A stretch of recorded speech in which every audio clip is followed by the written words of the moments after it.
여러분 안녕하십니까. 5월 2일 목요일 넘치는 우리 교회 매일 묵상을 시작하도록 하겠습니다. 오늘 본 말씀은 사도행전 1장 12절부터 26절까지 말씀입니다. 이제 사도행전이 시작되었고요. 예수님께서 승천하시면서 제자들에게 명령을 내려주셨습니다. 예루살렘을 떠나지 말고 약속하신 성령을 기다리라 라고 얘기했죠. 그러니까 이제 제자들이 해야 될 일은 뭡니까? 예루살렘에 머무는 겁니다. 약속하신 성령이 임할 때까지 기다리는 겁니다. 그래서 함께 모여서 기도하기 시작했습니다. 12절부터 14절까지는 그렇게 함께 모여서 기도한 사람들의 명단이 나오는데요. 먼저는 11명의 제자들이 나오는 거죠. 가룟 유다가 빠졌으니까요. 11명의 제자들과 평상시에 예수님을 따르던 여자들, 그리고 예수님의 어머니였던 마리아, 그리고 예수님의 동생들이라고 이렇게 이야기합니다. 15절 말씀에 의하면 이렇게 모인 사람들의 인원이 대략적으로 120명 정도 되었다라고 이렇게 이야기합니다. 그러니까 이 120명의 사람들이 이제 처음 모여서 기도하고 또 성령을 받은 그런 사람들이 되는 것이죠. 이 120명의 성도들로부터 시작을 해서 교회가 점차 성장하고 복음이 전해지고 오늘날 우리들에게까지 복음이 증거되었다라고 보는 게 저는 맞다고 생각합니다. 그러니 성령을 받고 성령의 임재를 기다리는 것, 이것이 얼마나 중요한가라는 것을 다시 한번 생각해 보게 됩니다. 이제 성령이 임하기 전에 제자들이 모여서 있을 때 베드로가 하나의 제안을 합니다. 그것이 뭐냐면 12명의 제자였는데 한 사람이 빠지게 됐잖아요. 그래서 한 사람을 다시 세워서 12명을 만들자라는 제안을 하게 됐죠. 왜냐하면 이 12라는 숫자는요, 이스라엘에게 굉장히 상징적인 숫자이기 때문입니다. 12지파를 가지고 있고요. 또 10이라는 숫자 자체가 이스라엘 사람들에게는 완전한 수를 의미하거든요. 그래서 이 11명이었던 제자의 수를 12명으로 이렇게 만들자라는 제안을 베드로가 하게 되는 것이죠. 근데 놀라운 것은요, 그냥 제안을 하는 것이 아니라 보기가 안 좋으니까 12명으로 하자, 이게 아니라 말씀에 근거했다라는 것을 보여주고 있습니다. 다윗이 성령을 의지하여 이미 이런 일에 대해서 예언해 두었고 어떻게 할 방도를 알려주었다라고 이야기하는 것이죠. 20절에 보면 시편에 기록하였을 때 그의 거처를 황폐하게 하시며 거기 거하는 자가 없게 하소서 하였고, 또 일렀을 때 그의 직분을 타인이 취하게 하소서 하였도다 라고 이렇게 말합니다. 예수님을 팔아넘긴 그 사람의 그 거처가 황폐하게 되고 거기 거하는 자가 없게 해달라고 이렇게 다윗이 이미 기도했었고, 또 그 사람의 직분을 타인이 취하게 해달라고 이렇게 예언했다라는 것이죠.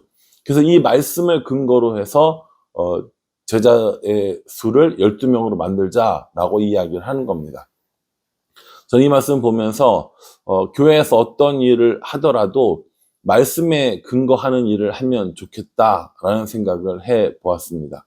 이게 재밌으니까, 이게 신나니까, 이거 하면 좋을 것 같으니까 이래서 하는 것이 아니라 분명히 말씀에 입각한 목적이 있고, 분명히 하나님 나라를 세우기 위한 목적이 있고, 그런 일들이 있었으면 좋겠다는 거죠.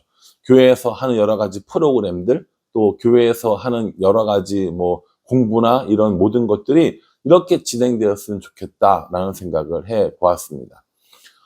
올해 2024년 우리는 위드라는 주제를 가지고 이렇게 한다고 이야기했어요. 그래서 빛과 함께 세상으로라고 얘기했거든요. 그래서 가능하면 모든 프로그램들을 하나님과 함께, 성도들과 함께 이렇게 만들어 가려고 합니다. 작년에 하지 않았던 정교인 수련회를 하는 이유도요, 올해 우리가 성도들과 함께라는 이런 표어를 가지고 있고요, 또 목적이 있기 때문입니다. 단기 선교를 가는 이유도 그냥 외국에 놀러 갔다 오는 것이 아니라 빛과 함께 세상으로, 빛과 함께 일본으로, 빛과 함께 네팔로, 이런 마음으로 가는 거거든요.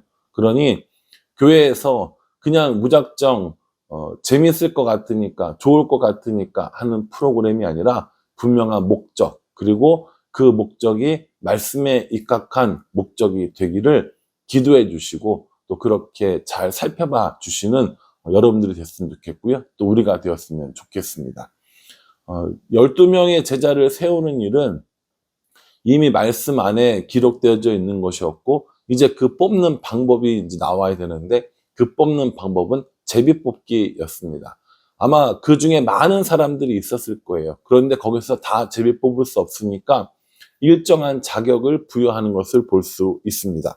21절에 보면 이러함으로 요한의 세례로부터 우리 가운데서 올려져 가신 날까지 주 예수께서 우리 가운데 출입하실 때에 항상 우리와 함께 다니던 사람 중에 하나를 세워 우리와 더불어 예수께서 부활하심을 증언할 사람이 되게 하여야 하리라 하거늘, 이렇게 얘기합니다.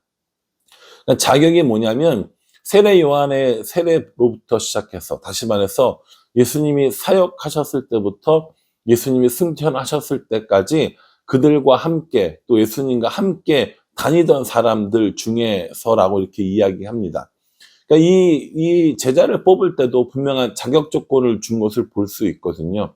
뭐 당장 뭐 오늘 믿은 사람, 혹은 뭐 지나가다가 온 사람, 뭐 이런 게 아니라 다른 뭐 외적인 조건보다 예수님이 이 땅에 계실 때 함께 했던, 동행했던 그 사람 중에서 뽑자라고 이렇게 이야기를 한 겁니다. 120명의 사람들 중에서 사람들을 다 추려보니까 2명의 사람들이 선발되어진 겁니다. 여기 보면 23절에 그들이 2사람을 내세우니 하나는 바사바라고도 하고 별명은 유스도라고 하는 요셉이요, 하나는 마띠아라, 이렇게 얘기합니다. 한 사람의 이름은 요셉이고요, 한 사람의 이름은 마띠아입니다. 이 요셉이라는 사람의 별명은 유스도라고 했는데, 이 유스도라는 말은요, 헬라식 표현으로 정의라는 뜻입니다. 그러니까 이 유스도는 굉장히 정의로운 사람이었나 봐요. 그래서 이 유스도라고 불리는 요셉이라는 사람하고 또 한 사람 마띠아라는 사람이 뽑히게 되죠. 이 2사람 가운데 어떻게 뽑느냐? 제비를 뽑는 것을 볼 수 있습니다. 구약 성경에도 제비 뽑는 것은, 제비는 하나님께 있다고 이야기하면서 제비 뽑는 것을 종종 볼 수 있었는데, 이 제비를 뽑아서 선출을 하기로 하죠. 그래서 뽑힌 사람이 누구냐면 마띠아인 겁니다.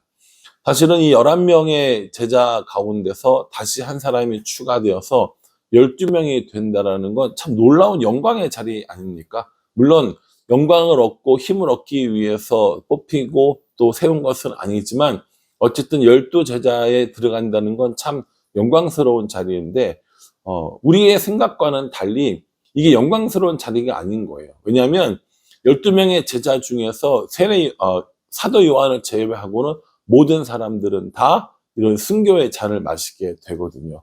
영광스러운 자리가 아니었고 고난의 자리였고, 그리고 이렇게 뽑으면서 이들이 해야 할 임무도 분명히 이야기해 줍니다. 22절 중간에 보면 우리와 더불어 예수께서 부활하심을 증언할 사람이 되게 하여야 하리라, 이렇게 얘기하죠.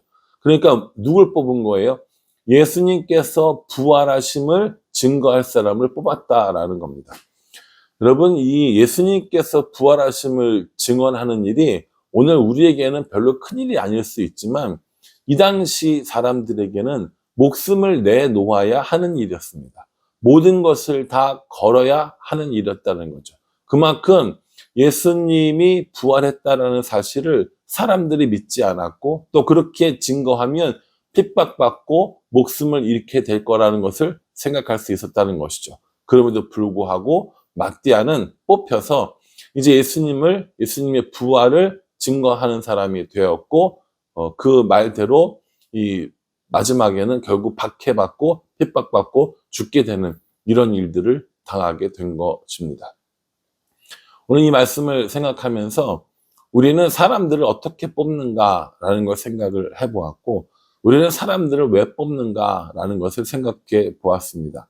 해가 지나고 날짜가 지나고 어느 정도 사람들을 뽑아야 할 것 같으니까 뽑는 것인지, 아니면 하나님 나라와 교회 가운데 필요한 일꾼들을 뽑는 것인지 한번 생각해 봐야 할 것 같습니다. 우리도 언젠가 또다시 이제 사람들을 뽑고 사람들을 세우게 되겠죠. 그때가 언제일지는 아직 모릅니다. 그러나 그냥 시간이 지나니까 뽑는 것이 아니라 하나님의 일을 하기 위해서 하나님의 방법대로 뽑을 수 있다면 참 좋겠다라는 생각을 해보게 됩니다. 아직 임직에 대한 이야기 된 것도 없고 언제 하겠다고 이야기 된 것도 없지만 그렇기 때문에 미리 이야기해 두는 겁니다. 시간이 되었으니까 뽑는 사람이 아니라 뽑는 일꾼이 아니라 하나님의 때에 하나님의 방법으로 하나님의 일을 하기 위한 사람이 선출되어지고 그런 사람들을 세우고 이를 위하여 기도하는 것, 이것이 우리에게 정말 중요한 일이 아닐까라는 생각을 해봅니다. 교회의 일꾼들을 세우는 것 혹은 조직의 리더들을 세우는 것, 이거 정말 간단한 일이 아니거든요. 정말 중요한 일이고 또 정말 신중해야 될 일이라고 생각을 합니다. 이를 위해서 교회가 함께 기도해야 되고요. 또 선출되기를 바라는 사람들 혹은 하나님 나라의 일을 하겠다고 결단하는 사람들 역시 이를 위하여 많이 기도하고 준비해야 되리라 라고 생각을 합니다.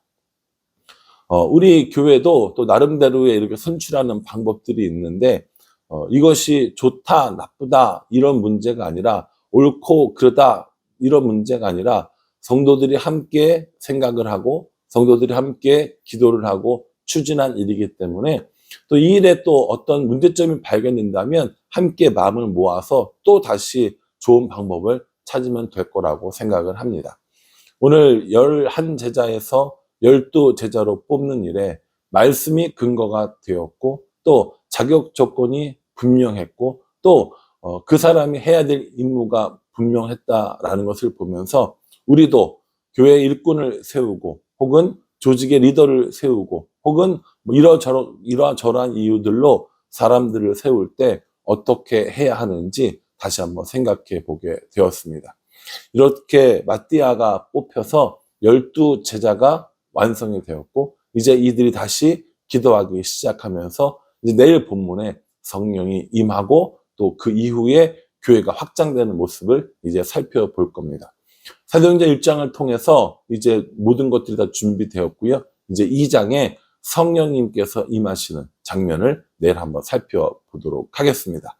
오늘 이 말씀 묵상하시면서 우리가 사람을 세울 때 혹은 우리가 리더로서 세워질 때 우리에게 맡겨진 임무가 무엇인지 또 우리는 어떻게 사람들을 세워야 하는지 다시 한번 깊이 묵상하고 또 생각해보는 우리 모두가 되기를 주님의 이름으로 축복합니다. 기도하겠습니다.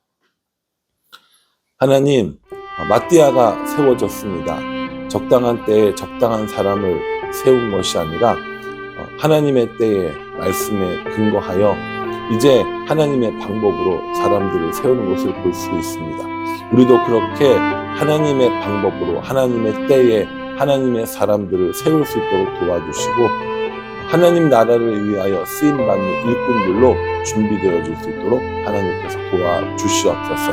욕심껏 세우는 사람이 아니라 하나님의 일꾼을 하나님의 방법으로 세우는 그런 우리가 될 수 있도록 하나님께서 도와주시옵소서.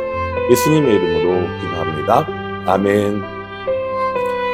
오늘 이 말씀 묵상하시면서요, 우리는 어떻게 말씀에 근거하여 살아가고 있는지 다시 한번 생각해보고 적용하시는 오늘 하루가 되기를 간절한 마음으로 기도하겠습니다.